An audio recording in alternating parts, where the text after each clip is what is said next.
आज से हजारों साल पहले खलाई रास्तों का इल्म रखती थी। अस्सलाम वालेकुम दोस्तों, आज इंसान टेक्नोलॉजी और तरक्की में बड़ी तेजी से आगे बढ़ रहा है। अगर हम पिछले 100 साल की तारीख ही उठाकर देखें तो महज एक सदी के अंदर इंसानों ने कई सदियों जितना फासला तय करते हुए बड़ी तेज रफ्तार तरक्की हासिल की है। इस वक्त इंसानी तरक्की इस मैराज पर पहुंच चुकी है कि हम 2026 यानी 2 साल के अंदर अंदर मरीख जैसे गैर आबाद और दूर दराज के सयारे को भी इंसानों की रिहाइश के काबिल बनाने की बात कर रहे हैं और इसके लिए मुतल्लिका टेक्नोलॉजीज भी डेवलप कर ली गई। आपको ये जानकर हैरत होगी कि इस दुनिया में एक ऐसी कौम भी गुजरी है जो हम इंसानों से भी कहीं ज्यादा तरक्की याफ्ता और एडवांस थी और हमसे कहीं ज्यादा खला के बारे में इल्म रखती थी। महज खुदा के बारे में ही नहीं बल्कि वो कौम जमीन के राजों के बारे में भी इस हद तक इल्म रखती थी कि इन्होंने परिंदों, जानवरों और पौधों समेत खुद इंसानों की शक्ल सूरत भी अपनी मर्जी के मुताबिक बनाने और बिगाड़ने में निहायत महारत हासिल कर ली थी। ये वो कौम थी जिसे अल्लाह रब्बुल इज्जत ने यूं तबाह बर्बाद किया कि आज इनका जिक्र महज किस्से कहानियों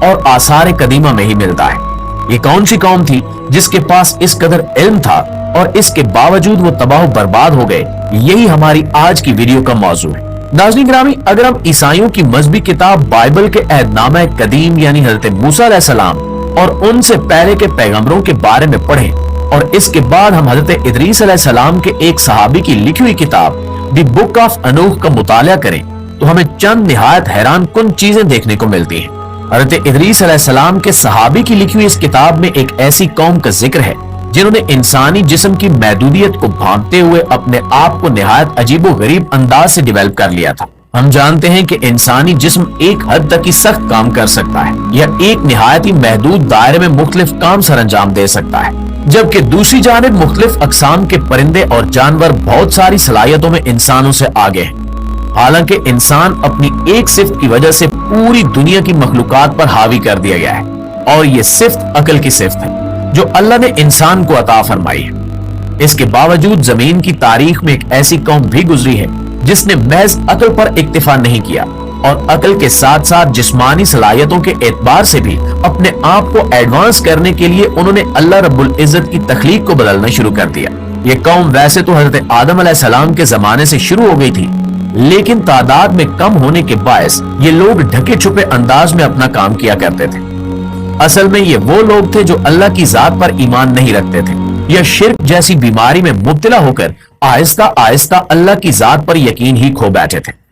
इन लोगों को शैतान ने अपने मकासद के लिए इस्तेमाल किया और इनकी इंसानी औरतों को मुख्तलिफ किस्म के जानवरों के साथ मिलाप करवाते हुए एक नई नस्ल की बुनियाद रख आज की इस दुनिया में हम माहिरीन आसार कदीमा की जानिब से दरियाफ्त शुदा ऐसी कई तहरीरें और तस्वीरें देख चुके हैं जो अहराम मिस्र समेत दुनिया की मुख्तलिफ कदीम तरीन तहजीमों से बरामद हुई हैं। और इन तस्वीरों में हम ऐसे लोगों को भी देख सकते हैं कि जिनका सर और चेहरा किसी जानवर से बेहद मुशाबहत रखता है, जबकि इनका बाकी पूरा जिस्म इंसानों जैसा है। इसके साथ साथ ऐसी भी बहुत सारी तस्वीरें देखने को मिलती हैं जिनमें जिस्म किसी जानवर का और चेहरा इंसान का है। ये सारी की सारी कारगुजारियां दरअसल शैतान की जानिब से इन लोगों को सिखाई गई थी जो अल्लाह ताला की जात के बारे में शकूक व शुबहात और कुफ्र का शिकार हो गए थे। शैतान की जानिब से दी गई इस तबाहकुन टेक्नोलॉजी की मदद से तैयार होने वाली ये कौम न सिर्फ जानवरों जैसी खसूसियात रखती थी बल्कि इनके दीगर अफाल भी दरिंदों जैसे थे। ये लोग इंसानी ताकत के मुकाबले में बेहद बड़े हुए थे और बुलंदो बाला कदो कामत के साथ खौफनाक हद तक जिस्मानी ताकत भी रखते थे। जब इन लोगों की चीरादस्तियां अपने उरूज पर पहुंची तो वो दौर हजरत नूह अलैहिस्सलाम का दौर था जिसका जिक्र बुक ऑफ अनूख में भी मिलता है। कदीम मिस्री लिटरेचर जो मुख्तलिफ आसार कदीमा की वेबसाइट से दरियाफ्त हुआ, इसकी मदद से आज हम ये जानते हैं कि कदीम मिस्री बाशिंदे ऐसे ही लोगों की पूजा करने के आदी थे और उन्हें अपना देवता मानते थे जिनकी शक्ल सूरत किसी जानवर जैसी थी और उनका जिस्म इंसानी होता था। इसके साथ साथ ये लोग खलाई राजों पर भी बेहद दस्तरस रखते थे, जैसा कि कुरान करीम में शयातीन के लिए मज़कूर है कि ये आसमान में फरिश्तों की बातें सुनने के लिए जासूसी किया करते थे। यही वजह है कि ये मुख्तलिफ पोर्टल्स के जरिए जमीन से दूसरे सयारों पर भी जाया करते थे और इनकी इसी खसूसियात की वजह से आम इंसानी बाशिंदे इन्हें देवता समझने पर मजबूर हो जाते थे, जिनमें अक्सरियत ऐसे लोगों की होती थी جو اللہ کے ساتھ کسی بھی انداز میں شرک میں مبتلا ہوتے تھے۔ ان کا ایمان اللہ پر کمزور ہو چکا ہوتا تو یہ بڑی آسانی سے شیطانی جال کا شکار ہو جاتے۔ حضرت نوح علیہ السلام کے دور میں جب کئی سو سال کی تبلیغ کے باوجود یہ لوگ راہ ہدایت کی طرف نہ آئے اور انہوں نے یہ شیطانی علوم نہ چھوڑے تو پھر اللہ تعالیٰ نے زمین کو پاک و صاف کرنے کا ارادہ کر لیا۔ یہ وہی دور تھا جب یہ لوگ اپنی تعداد میں کثرت کی وجہ سے پوری دنیا پر غالب آ چکے تھے اور ہر لحاظ سے غرور اور تکبر میں مبتلا ہو چکے تھے۔ ان کی ہدایت کی کوئی امید باقی نہیں رہی تھی۔ ان کی کثرت کی وجہ سے ان کو نیست و نابود کرنے کا ایک ہی طریقہ بچا تھا کہ پوری دنیا کو اللہ تعالیٰ پانی سے صاف کر دیتا۔ لیکن اگر یہ عذاب ایک ساتھ پوری نسل انسانی پہ نازل ہوتا تو وہ انسان جو اس طرح کی کسی بھی شیطانی کارگزاریوں میں شریک نہیں ہوئے تھے وہ بھی صفحہ ہستی سے مٹ جاتے اور یوں نسل انسانی کا ہی خاتمہ ہو جاتا۔ جب حضرت نوح علیہ السلام کی تبلیغ اپنے عروج پر پہنچ گئی اور یہ بات واضح ہو گئی کہ یہ لوگ ہدایت نہیں پا سکتے، تب اللہ تعالیٰ نے حضرت نوح علیہ السلام کو ایک بڑی کشتی تیار کرنے کا حکم دیا جس کے 3 حصے رکھے گئے۔ ایک حصے میں حضرت نوح علیہ السلام کے ماننے والوں کو سوار ہونے کا حکم دیا گیا، جبکہ ایک حصے میں ان تمام جانوروں کے جوڑے سوار کیے جانے تھے جو اس شیطانی جینیٹک انجینئرنگ سے محفوظ رہے تھے،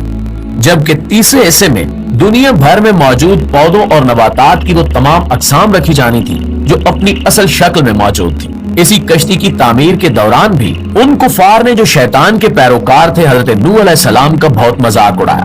لیکن جب اللہ کا وعدہ نزدیک آیا تو یہی لوگ بے حد دہشت زدہ ہو گئے اور پناہ مانگنے لگے۔ یوں اللہ تعالیٰ نے پوری کی پوری زمین کو ان لوگوں کے وجود سے پاک صاف کر دیا اور اپنے پیارے بندوں کو اس کشتی کے ذریعے اس سیلاب سے بچا لیا تاکہ ان کے ذریعے زمین پر زندگی کا ایک نیا دور شروع ہو سکے۔ ناظرین، اس ساری تفصیل کے بعد اگر آپ آج کے موجودہ دور کی جانب دیکھیں تو بھلے ہی انسان کے پاس ابھی تک ایسی ٹیکنالوجی نہیں آئی کہ جس کی مدد سے وہ جینیٹک انجینئرنگ کرتے ہوئے انسانوں میں جانوروں کی صفات پیدا کر سکے، لیکن اس کے باوجود اب بھی ایسے بے شمار لوگ موجود ہیں جو اپنے چہروں کو کسی نہ کسی جانور کی شکل میں ڈھالنے کا عزم رکھتے ہیں اور بہت سارے لوگ اس پر عمل بھی کر چکے ہیں۔ پلاسٹک سرجری کے علم کو استعمال کرتے ہوئے ایسی بے شمار مثالیں اس وقت پوری دنیا میں موجود ہیں جن میں مختلف لوگوں نے اپنے چہروں کو کتے یا بلی یا اپنے پسندیدہ جانور کی شکل میں تبدیل کروا لیا ہے۔ اس تبدیلی سے بھلے ہی انسانوں میں ان جانوروں کی صفات پیدا نہ ہوتی ہوں، لیکن چونکہ ان کا باطن آلودہ ہو چکا ہے تو یہ امید کی جا سکتی ہے کہ جلد ہی شیطان انہیں اپنے جال میں پوری طرح جکڑتے ہوئے ایک بار پھر اسی شیطانی کارخانے کا آغاز کر دے گا جس کے نتیجے میں ایک بار پہلے بھی طوفان نوح آ چکا ہے، البتہ اس بار عذاب کسی اور شکل میں ہوگا اور اللہ تعالیٰ حضرت عیسیٰ علیہ السلام اور مسلمانوں کے لشکروں کے ذریعے ان کو نیست و نابود فرما دیں گے اور یوں پوری دنیا میں محض اسلام کا بول بالا رہ جائے گا۔ اس کے بعد پھر ایک ایسا دور آئے گا جب زمین پر اللہ کا نام لینے والا کوئی نہیں رہے گا اور پھر اللہ تعالیٰ ان لوگوں پر قیامت قائم کرے گا، جیسا کہ نبی اکرم صلی اللہ علیہ وسلم کی حدیث کے الفاظ ہیں کہ قیامت زمین کی تاریخ کے